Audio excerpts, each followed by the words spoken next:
제가 계속 이제 이런 얘기 하는 게 조금이라도 알면 대처 방법이 달라지거든요. 특히 세금도 마찬가지고. 그 세법에서는요, 축의금을 어떻게 보냐면, 규정하고 있는 게 있어요. 그러니까 이 축의금이 부모 돈일까, 결혼식 때 받은 축의금이 부모 돈일까, 자녀 돈일까. 이걸 판단하는 기준이 딱 하나가 있는데, 자녀가 직접 받은 돈만 주는데, 예를 들어 자녀 친구야 축하해 이러면서 10만원 내 따로 줄게. 그럼 그렇게 축의금 예를 들어 한 1억이 들어왔다고 가정을 하죠. 1억을 자녀가 썼어. 그런데 세법에서는 그 1억 중에 굉장히 직거죠. 직접 준 지도인 줄 알고 썼어. 근데 그 1억을 쓰면 증여세를 내야 돼요, 말아야 돼요? 네? 안 내도 된다. 증여세를 낼 필요가 없다. 그러니까 저분은 굉장히 중요한 건데, 세금에 관해서 질문을 할 때 있죠. 사람들은 정답이 있다고 생각하거든요. 1 더하기 1은 2. 그런데 제가 이 세금 질문을 많이 받고 답변 드리고 막 이런 행위를 계속 반복하다 보니까 요즘 와서 계속 느끼는 건 진짜 세금에 정답이 없구나. 세금엔 정답이 없구나. 어떤 상황인가에 따라서 답이 180도 달라지니까. 그럼 요번 건 같이 축의금이 증여세를 내야 될 경우도 있고 안 내야 될 경우도 있는 거예요. 증여세를. 그러니까 이런 게 해당되면 증여세를 내야 되는 거고, 이런 게 해당 안 되면 증여세를 안 내도 되는데, 그 기준이 또 두 가지가 있더라고요. 총액이 1억 원이더라도 예를 들어서 보통 부주하면 뭐 5만원, 10만원 제일 많이 하죠. 5만원, 10만원 내는 사람들이 1억을 만든 돈은 증여세를 안 내. 그런데 예를 들어 한 사람이 한 1억을 냈어요. 그러면 증여세가 부과돼요. 같은 축의금이. 예를 들어서 축의금은 증여세 부과가 안 됩니다라는 게 명시가 되어 있으면요, 그거를 악용할 소지가 굉장히 많아지겠죠. 그래서 법에는 어떤 표현을 쓰냐면 사회통념상 인정되는, 이런 문구가 법에는 굉장히 많이 있어요. 통념상 인정되는 1억 준 거는 이건 뭔가 의도가 있는 돈이지, 이건 그래서 증여세가 부과될 확률이 굉장히 높아집니다. 그리고 두 번째가 뭐냐면, 자녀가 1억을 썼는데 어디에 썼는가? 예를 들어 1억을 가지고 집을 사거나 비싼 차를 샀어. 그랬으면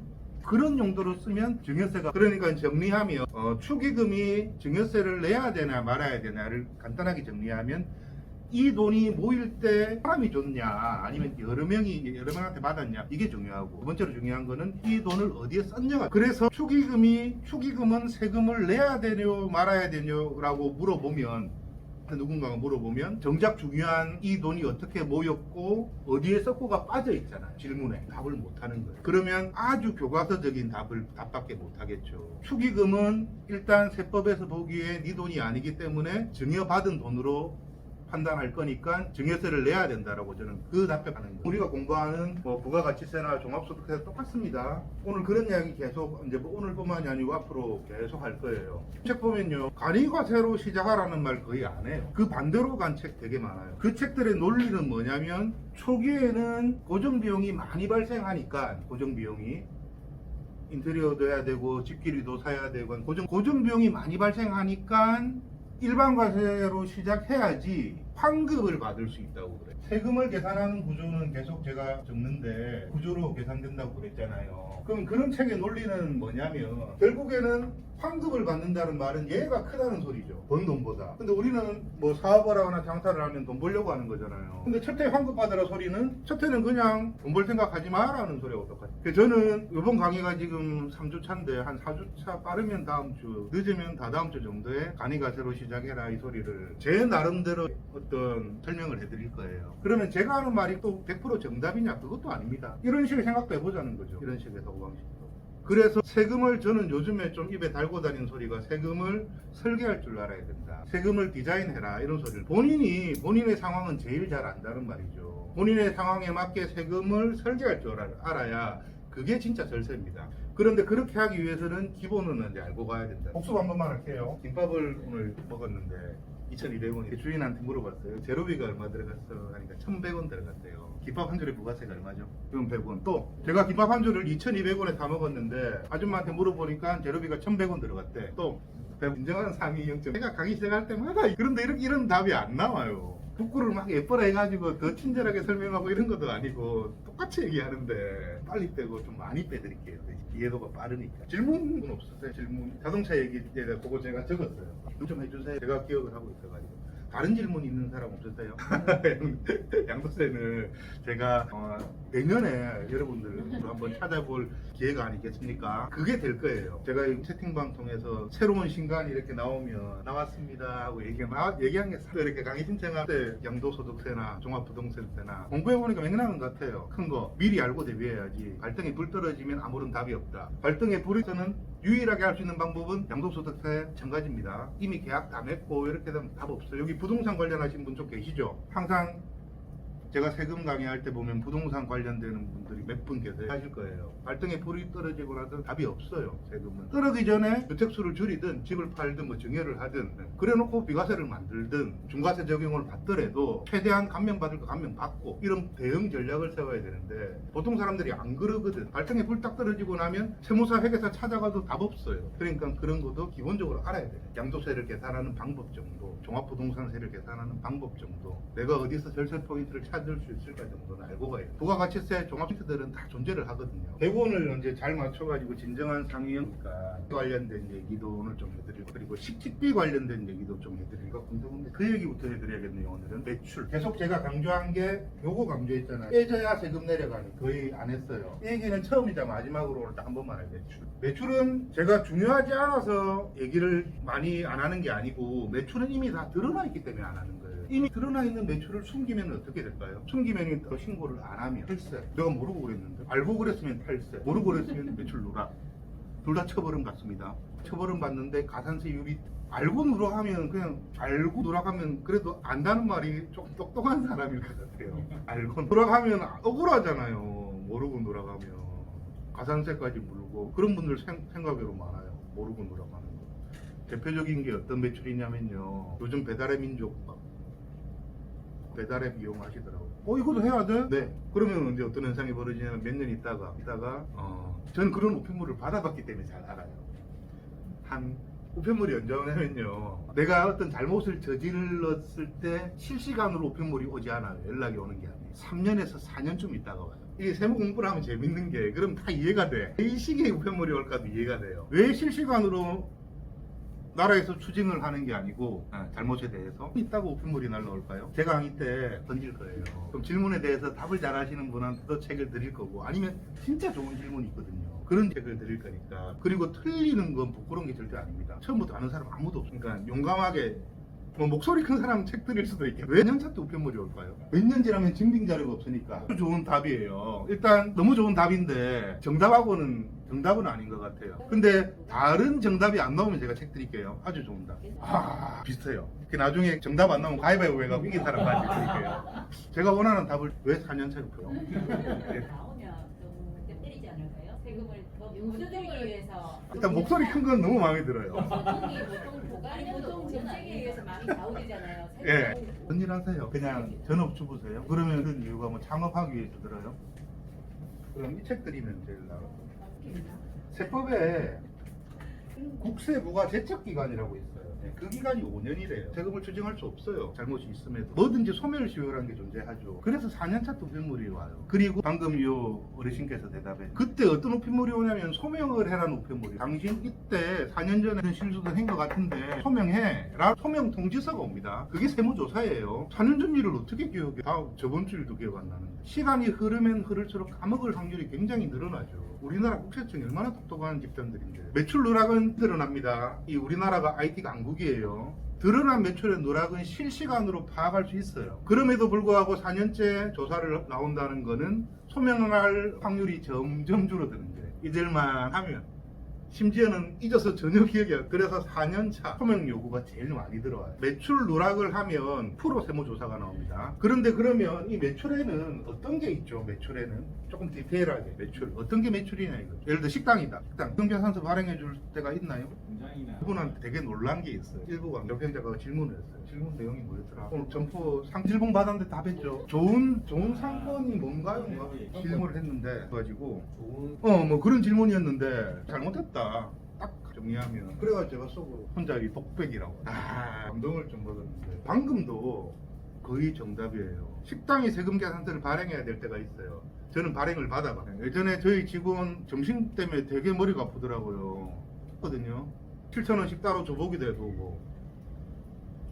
밥을 해먹기도 해봤어요. 그 참모라고 하죠. 사용해가지고 다 해봤어요. 그러다가 이제 결국에는 어떤 식으로 흘러갔냐면 식당을 하나 지정했어요. 정식 7,000원 잘 먹을 거니까 좀 싸게 좀 이모 좀 싸게 해달라. 그 월에 얼마 이래가지고 직원 수 곱하기 해가지고 이제 밤만 되면 그 집으로 가. 대신 이모한테 이모 그거하고 밥 반찬 좀 계속 같은 거 내지 말고 좀 해줘. 이렇게 합의 봐가지고 그 집에서는 제가 세금 계산서를 받았죠. 그러면 식당도 세금 계산서를 발급받으면 빼집니다. 내가 밥 먹은 게 빼질까요? 내가 밥 먹어. 안 빼진다. 왜요? 우와. 소름이 확 끼친다. 책 보신 거 아니에요? 제가 그대로 있었어요. 세무서 가서 따졌어요. 왜 내가 세무공무원이 단 한마디도 못하게 반박을 하는데 뭐라고 했냐면 당신은 사업을 하나하나 새끼 먹을 거잖아. 사장의 식비는 이러한 이유로 세금에서 안 빼줍니다. 직원의 식비는 복리후생비라는 계정을 통해서 뺄 수가 있어요. 그러니까 저처럼 달식당 지정해놓고 세금 계산서를 받으면 식비는 빼지는 게 아니에요. 시켜서 원래대로 갈 것 같으면요. 나는 그 집 가서 밥 먹으면 안 돼. 나는 그 집 옆집 가서 밥 먹어야 돼. 왜냐면 계산 복잡해있니. 근데 그 집 가서 실무적으로. 우리 대단한 사람들이 아니기 때문에 매출 얘기하다 말았죠. 세금 계산서 발행할 때 매출 또 어떤 거 있죠? 매출 손님한테 신용카드, 현금 영수증 또 뭐 있죠? 이 정도가 식당이면 거의 날 것 같아요. 매출. 계좌이체 제 양반이 계좌이체 어디 들어가야 되나 하는 거니까 맞죠? 요즘에 그거 말하죠. 재난 뭐 카드 뭐 이런 거 내가 모르니까 일단 바우처는 내가 모르는 거예요. 저는 강의를 제 경험이 거의 다예요. 거의 제 경험 위주로. 그러니까 제 강의가 없지만 이렇게 해도 아무 문제는 없더라. 약간 절세가 미묘하기를 좀 해요. 뭐 제가 이렇게 하라는 대로 해도 큰 문제는 생기지 않는다. 이렇게요. 제가 모르는 거라서 이 정도로 정리를 한번 해볼게요. 그러면 이렇게 선을 하나 그어볼게요. 얘는 저는 매출을 딱 두 개로 구분합니다. 드러난 매출. 얘는 저는 숨겨진 매출이라고 해요. 그럼 대충 숨겨진 매출이라는 건 설명을 안 해도 알겠죠? 식당에서 손님이 현금 주고 현금 영수증을 요청 안 하면 감사합니다. 저희 매출이 커지지 않게 해주셔서 너무 감사합니다.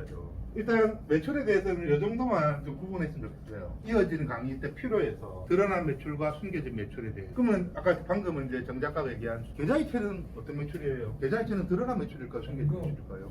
여기는 막 갈리. 계좌이체도 계좌이체하고 현금 영수증 끊어달라고 하면 드러난 매출.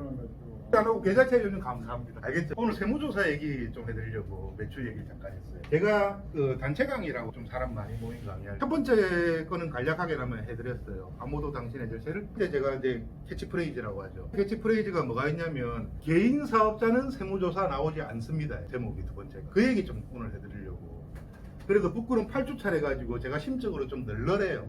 그래서 이런저런 얘기를 좀 많이 해드릴 수가 있는데 개인 사업자는 세무조사가 나오지 않습니다. 조선말은 끝까지 들어야 되잖아요. 단 두 가지만 안 하면 그 두 가지만 안 하면 세무조사 걱정은 안 해도 돼요. 중요합니다. 이것도. 왜 중요하냐면 제가 세무 공부를 이제 조금 하고 나니까 내가 부리는 세무대리인의 잘못이 보일 때가 있어요. 이 정도는 해줘도 되는데 내가 책 보고 공부해 보니까 이 정도는 빼도 되는데 그래서 내가 따졌어요. 빼줄 수 있는 거 아니야? 근데 왜 안 뺐어? 그러니까 걔가 뭐라고 하냐면 정원하면 병무조사 나오면 난 책임 못 진다. 어설픈 나의 세무지식은 그 세무조사란 단어 딱 듣는 순간 하던 대로 해. 만약에 지금 동일한 상황이 반복되면요. 전 대답 나와도 내가 조사 맞지. 걔가 가냐. 하란 대로 해. 여러분들도 동일한 상황이 잘 수 있어요. 정당한 요구를 했는데 세무조사로 줘요. 사자가 붙은 사람들의 전문적인 탁주고 해요. 우리는 세무조사라는 어떤 단어 같은 게 있어요. 사업자들은. 세무조사 나올 때 내가 사장님 그걸 정원하세요? 해드리겠는데 세무조사 나오면 책임 못 집니다 라고 얘기를 딱 하는 순간 과거의 저처럼 그런 반응을 다들 보일 거라. 그래서 오늘 강의가 중요하다. 두 개를 했냐 안 했냐만 판단하면 되는 거죠. 고약 해드릴게요. 첫 번째가 드러난 매출의 축소. 이 검은색이 쓰기가 개떡같아요. 하나 있는데 두 번째가 필기 안 해도 됩니다. 이 세무는 용어가 좀 항상 맞죠? 어렵죠. 별거 아닌데 1번은 뭐 풀고 자시고 할 것도 어떤 게 드러나간 우리 이제 학습을 했으니까. 드러난 매출을 축소 신고할 때 세무조사 나옵니다. 불공제 매입의 두 번째가 불매입의 매입. 이게 무슨 말이? 저는 한 문자를 모르거든요. 안 입을 적에 안 입을 자에 매입 공제를 받았을 경우 그렇게 좀 댓글을 뭐 불공제 매입 이러니까 읽기도 싫어지잖아. 그러니까 쉽게 말해서 안 빼지는 걸 뺐다 이거. 예를 들어 사장이 식비를 빼버렸어. 그럼 세무조사 나오는 거를 빼면 세무조사가 안 나오는데. 공제 안 되는 행위를 공제를 한 경우에는 세무조사 나옵니다. 원칙. 통계 2016년도 이 개인 사업자의 수 500만 명이 넘어갔어. 500만. 지금은 700만 명 좀 넘는.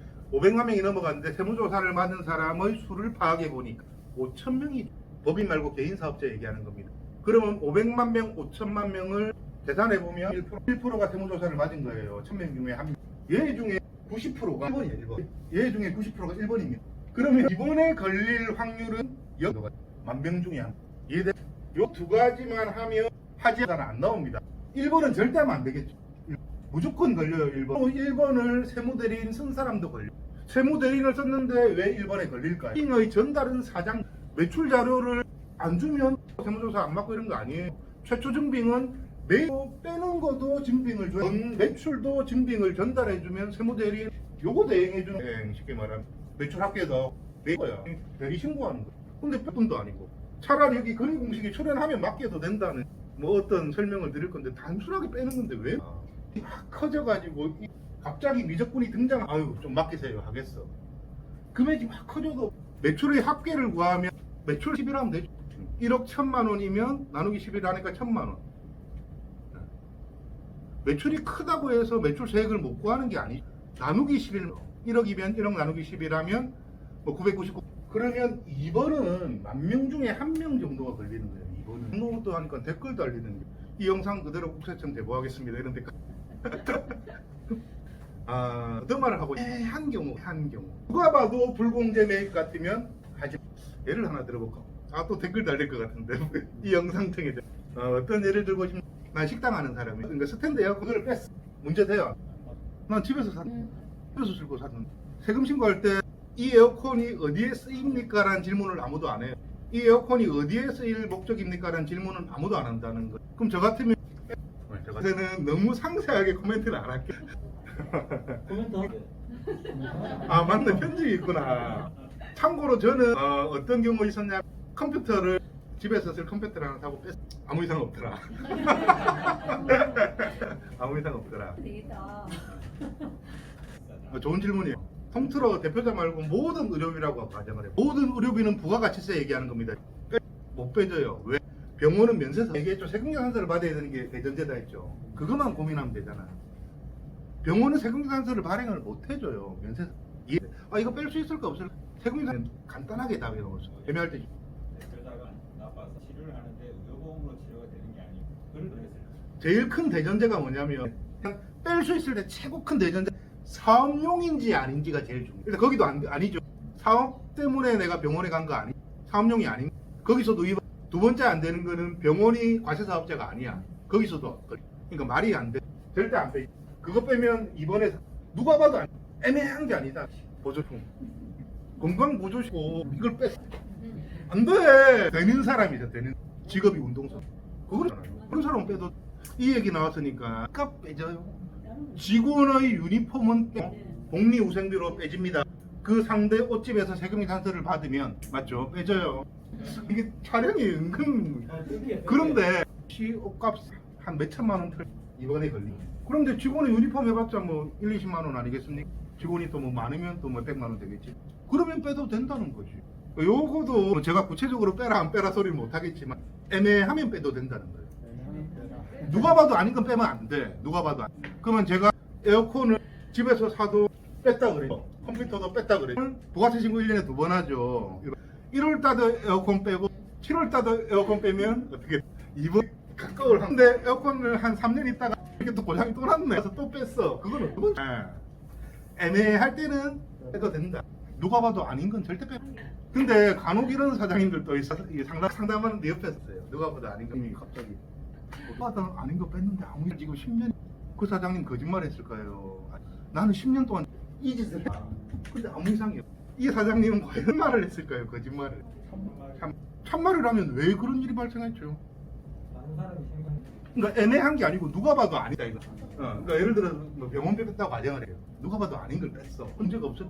0.01에 정답은요. 사람이 하는 국세청 직원이 정해진 인력과 정해진 시간에서 세무조사를 누가 봐도 아닌 행위를 했음에도 명의 살아남는 사람, 누가 봐도 아닌 걸 해도 살아남는 사람들이 제법 존재하는데 그걸 굳이 고민할까요? 애매한 거 고민을 해야 될까? 그거 애매한 1월달이다.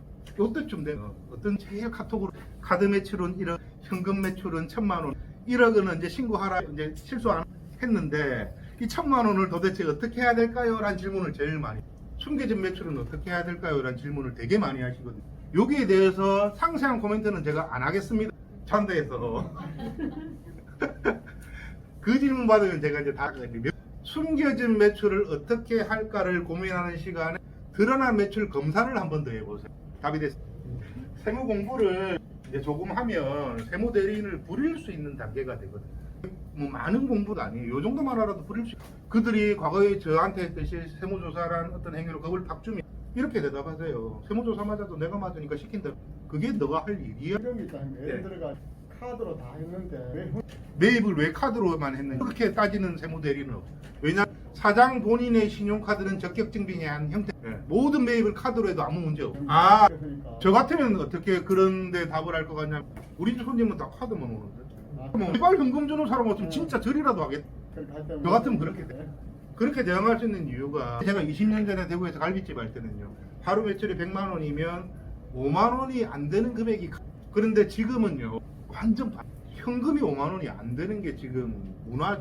그러니까 숨겨진 그러니까 과거에는 동종업계 뭐 평균율 이런 걸 만들어 가지고 현금 매출을 너무 작게 하는 애들이 조사를 나오게 됐어요. 그런데 지금은 현실 정부에서 의도적으로 정상화 시켜버렸잖아요. 현재 목적대로 돼? 20년 만에 확 바뀌었어요. 목적대로 돼? 뭐라고요? 저도 요즘엔 이 매출에 대한 내가 실수했냐 안 했냐만 하는 거예요. 검사만 잘해. 이 숨겨진 매출에 대한 고민은 좀 안 했으면 좋겠어요. 교육받은 분들은 이제 그런 질문 안 했. 이걸 어떻게 해야 차 얘기가 이런 차를 정리를 꼭 하죠. 홈쇼핑 채널 보면 요즘 렌트카 그런 분들이 꼭 하는 말이 있어요. 당신이 사업자라면 렌트 대문짝만이 딱 드는 마치 할부로 사면 경비 처리가 안 되는 듯한 뉘앙스로 이렇게 렌트. 이 세무상식 있는 사람들 너는 그렇게 15년 안 처리할 거야 라고 응대를 하지만 세무상식이 없는 사람들은 렌트를 해야지만 뭐 처리가 되는 줄 알고 있어요. 그럼 결국에는 할부로 사든 렌트를 하든 구입 방식하고 세금 처리하고 제일 중요한 게 뭐라 그래? 관계된 지출인가가 첫 번째가 중요하다 했죠. 제일 중요한 내가 렌트 식구들하고 여행 갈 때나 그 차 몰고 하나 샀는데 예를 들어서 식구들하고 여행 갈 때나 계속 카니발 타고 다니시면 못 빼는 거예요. 사업에 관련된 이 대전제는 사업과 연관성이 대전제입니다. 이거 뺄 때 첫 번째 사업과 연관성이 있나를 제일 먼저 고민하는 거예요. 이하고는 전혀 할부로 사든 리스를 사든 렌트를 사든 있고 세금 빼는 거하고 전혀 상관이 없는 거다. 렌트를 장기 렌트를 이용하더라도 가족끼리 맨날 놀러 다니는 데 쓰면 나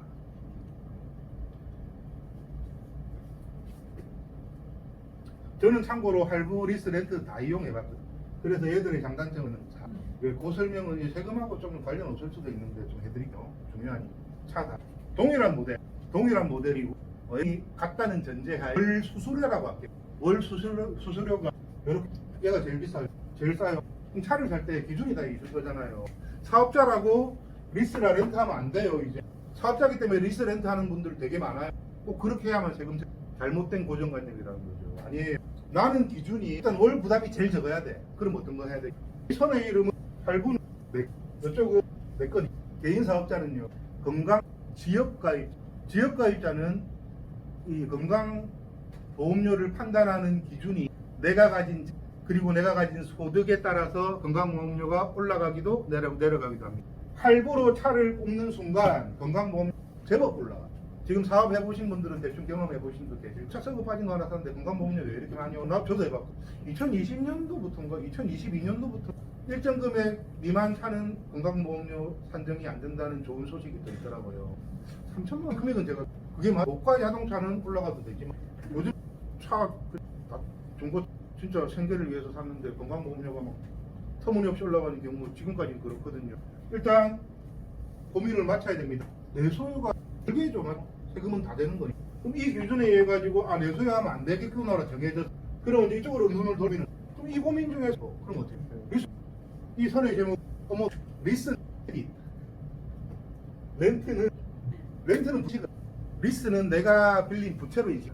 내가 대출을 내가 이거 최근에 있었던 일이에요. 실제 신용등급 1등급이 30대 초반에 사장님이 한 분 계셨어요. 그러면서 집을 담보 좀 이빨가 집어넣은 아파트를. 그래도 가게를 이제 식당이 좀 상황이 안 좋아지고 신용대출 좀 받아보라고. 대출 한도에 걸려가지고 대출이 안 됩니다. 그런데 만약에 그 사장이 차를 그 보증금만큼은 대출이 이해되시죠? 이 기준에 의해서 내가 뭘 할 건지 따져봐. 내가 차를 어떻게 구입할까를 홈쇼핑에 선전하는 것처럼 사업자는 렌트하세요 시세로 돌아갑니다. 지금은 부가가치세 얘기만 계속하고 있고요. 부가가치세는 과세 유형이 일반 과세, 간이 과세 갈린다는 얘기를 제가 저번 때 했죠. 일반 과세 얘기만 합니다. 지금 간이 과세는 빠르면 다음 주차 때부터 등장할 거예요. 일반 과세 얘기만 하는 거예요. 지금. 부가세를 계산하는 제가 부가세 일반 과세자들이 100과세는 얼마일 것 같아요? 일반 과세는 100원인데 간이 과세는 얼마일 것 같아요? 일반 과세자가 100원이면 간이 과세 얼마? 무조건 10원. 여기 정답이. 상황에 따라서 답은 계속 바뀝니다. 이거 무조건 10원. 일반 과세인데 부가세가 1,000만 원 나. 간이 과세는 얼마나? 무조건 100만 원 및 일반 과세, 간이 과세는 최초 사업할 때 선택할 수가 있습니다. 어떤 선택을 하는 게 당연히 간이 과세고 얘기를 제가 다음 주에 할 거고 오늘까지는 일반 과세 얘기 계속하고 있는 거예요. 부가세 얘기하는 겁니다. 부가세 세법에는요 뺄 수 있는 차종을 차종을 정해 놓았다는 말은 다르게 해석하면 사업과의 연관성 따위가 중요하지. 차만 그래요. 차로 인해서 너무 사업용으로 썼니 안 썼니 조사할 수도 없고 그래 차종을 정해버려. 이 차 지금 부가세 얘기하는 거예요. 그런 차종이 어떤 게 있냐면 화물차 9인승 이상의 승합차. 요거만 오히려 차는 명쾌할 수가 있어요. 차종을 딱 정해버려. 그러면 이 차종에 해당되는 뭐예요? 제네시 절대 안 빼지는 거죠. 네. 딱 요거만 빼지는 거예요. 3,300만 원짜리 카니발을 샀어요. 내 사업자. 그러면 기아자동차한테 뭘 달라고 해야 세금계산 달라야죠. 그럼 300만 원 차를 사는 순간 빼이네요. 내가 사업자가 아니에요. 그러면 3,300만 원 빼고 말고 알고 사업자라는 이유만 하면 득본 거죠. 부가세 때 바로 뺄 수 있으니까. 사업자라면 할부할까 리스할까를 고민하기 전에 이것부터 고민했으면 좋겠어요. 이거 절세법 자꾸 물어보는데 그거를 샀으면 좋겠어요. 3,300만 원짜리 카니발을 사업자가 샀다고 가정을 해보니까 5년 타니 일단 살 때 300만 원 빠지죠. 사실은 300만 원 더 빠집니다. 일단 간단하게 300만 원 이야기 쉬우니까 매달 기름 정택 한번 먹였어. 유지비가 다 빠진다. 차값도 빠지고 유지비도 빠지고. 대신 지금 시간이 조금 넘었는데 갈 분들은 가셔도 됩니다. 한 5분에서 10분 정도만 해야 될 말들이 있기 때문에 더 할 거니까 일단 공식적인 강의는 종료하고 진행을 하겠습니다. 큰 바늘은 뭐예요? 카니발. 그러면 일단 내가 사업자 3,300만 원 세금 계산서를 받으려면 사업자니까 끊어줄 수 있고 세금 계산서는 사업자와 사업자끼리 주고받는 영수증이라고 제가 얘기 드렸잖아요. 네. 사업자가 돼야 되고 그러면 내가 사업자면은 세금 계산서 받으면 300만 원 바로 뺄 수 있어. 예를 들어 기름이 33,000원 나왔어요. 그러면 어떤 조건이 맞물려야 돼? 사업자 등록증 상에 대표자 이름 적는 게 있죠. 그 대표자 차량 등록증이라는 게 또 있습니다. 거기 이름이 일치가 돼야 돼요. 명의가 틀리면 안 돼요. 그리고 주유소에서 33,000원 금 주고 내 사업자한테 세금 계산서 끊어줘. 그럼 어떻게 주고 내 사업자니까 세금 계산서 끊어줘 하니까 주유소에서 어떤 일이 벌어? 이런 미친놈을 봤나? 얘는 끊어줘야 되는 게 많아. 뭘 사업자 등록증 자꾸 출력 그런 데들은 주로 이제 빠른 데는 지정 주유소가 있어요. 그래서 세금 계산서를 받기도 해요. 신용카드 쓰면 주지 말고 신용카드 쓰면 돼요. 금 준다고 싸게 주는 것도 아니잖아. 신용카드 쓰면 돼요. 신용카드 명의도 일치해. 사업자 등록증 상의 명의, 차량 명의, 신용카드 명의가 일치되면 기름값을 뺄 수 있어. 이해되시? 그러니까 이 얘기도 중요하죠. 계속 연결했죠. 지난 강의 때 사업자 카드가 있다고 했어요? 없다고 했어요? 우리의 사업자면 홈택스에 내 카드를 등록을 했어요. 그럼 무조건 다 빼죠. 정도로 홈택스에 등록을 안 하면 어떻게? 안 빼가지 말고 홈택스에 등록 안 한 거는 뺄 수 있어요, 없어요?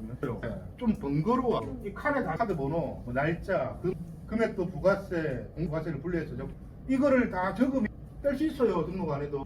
근데 등록을 왜 하냐면 등록해놓으면 지절로 딱 되니 등록하면 편하. 그런데 이게 많은 사장님들이 어떻게 하냐면요, 홈택스에 등록을 해놓고 보통 한 4-5개 등록한 신용카드를 다 써버렸어. 그럼 어떤 현상이 벌어지냐면요, 좀 내역이 이렇게 공제의 동그라미가 될 수도 있고 홈택스에 등록된 카드를 신고기관에 조회를 딱 해보면 이런 게 보여요. 공제의 동그라미 되어 있다는 거는 줄게의 소리예요. 불공제의 동그라미가 딱 되어 있으면 안 빼줄게의 소리예요. 근데 여기서 질문을 하나, 홈택스 AI가 사업용인지 아닌지를 걸러낼 수 있느냐, 그 기능을 어째가 그럼 세금이 뺄 수 있는 게 제대로 쓰세요. 사장님이 그렇다 소리가 아니에요. 제가 경험해본 많은 사장님들 등록해놓고 막 써요. 사업용인을 못해요. 홈택스 AI는 어떤 걸 구별할까요? 왜 불공개 동그라미 실까? 걔들도 규칙이 있어요. 그래서 프로그램들은 딱 정해진 알서 딱딱딱딱 되잖아. 일단을 분리 안 되잖아. 유형을 딱 보죠. 귀신같이 분리해내. 편의점은 거의 도시락 사줄 수도 있잖아요, 편의점에서. 직원들 식비 된다고 했잖아요. 된다 했잖아. 근데 편의점은 다 불공제. 그리고 주유소 차가 카니발인데 텍스 코드 강의 듣고 4명인데 홈택스 들어가는 거 불공제네. 이럴 때 어떻게 해야 돼? 따져야지. 어떻게 해야 돼? 카니발인데 내 차는 카니발인데 들어가니까 주유소라고 불공제 돼 있어. 이거 어떻게 해야 돼? 클릭하면 공제로 바꿔. 아, 그러니까 편의점 바깥도 클릭하면 공제는 내 마음대로 조정할 수 있고 자진신고래. AI가 공제 불공제를 가르는 거는 사업과 연관성 따위는 안 본다 소리인 거예요. 이 알고리즘을 이해한 상태에서 내가 어떻게 행동할까가 중요하다는 거죠. 그러면 내 차가 카니발이면 내가 세무상식 이 정도는 있어. 나 상위 자신 있게 눌러야지. 공제로 바꿔. 그런데 문제는 뭐 개인 내가 가지고 있는 모든 카드를 홈택스에 등록을 다 해놓으니까 이 칸이 어마어마해. 제가 맨날 어마어마한 작업을 한번 해봤거든. 100페이지 6개월 동안 쓴 내역이 다 들어있는데 공제 불공제 바꾸다 문이 빠질 것 같아. 안 그렇겠어요? 보고 있어서 사람 미치는 줄 알았어요. 제가 실제로 했다. 나는 세무대리인을 쓰고 세무대리인을 쓰는 이유가 내가 하기 대신하라. 세무이 그 짓 할 것 같아. 절대 안 해요. 절등하게 행동하는 방법을 얘기해 드릴게요. 카드가 2개라고 가정을 할게요. 하나는 개인, 하나는 사업용으로 내 스스로 딱 정해. 그리고 내가 사업용으로 생각한 것만 등록. 내가 사업용으로 쓸 거야라고 정해진 카드만 홈택스 등록을 하세요. 그러고 나서 불공제 확인을 딱. 그러고 사업용으로만 썼겠죠. 내 스스로 정해진 약속이니까. 동그라미 들어. 불공제를 찾아보고 이거는 100% 불공제에 있으면 안 되면 눌러서 공제로 가. 그럼 일이 굉장히 현명한 사람들이 하는 방법입니다. 홈택스에는 하나의 카드만 등록하자. 그리고 그걸로만 사업용 지출을 쓰. 그리고 나서 신고기간에 불공제와 공제 굳이 확인할 필요. 공제는 굳이 눈을 크게 뜨고 확인해요. 내 차가 카니발이면 100% 주유소에서 쓴 기름은 불공제입니다. 홈택스의 알고리즘이 주유소는 무조건 불공제로 가라. 식당, 백화점 무조건 불공제로 가라고 돼. 확인하라 소리예요. 불공제. 조금 난이도가 있었을 수도 있어요. 1, 2회 차에 비해. 전반적으로 이해가 좀 된 것 같아요. 예. 다음 차 때부터는 이제 간이가세가 본격적으로 그럼 간이가세와 일반 가세를 또 비교해가지고 절세하는 방법 훨씬 많으니까 또 다음 강의 때 뵙겠습니다. 감사합니다. 감사합니다.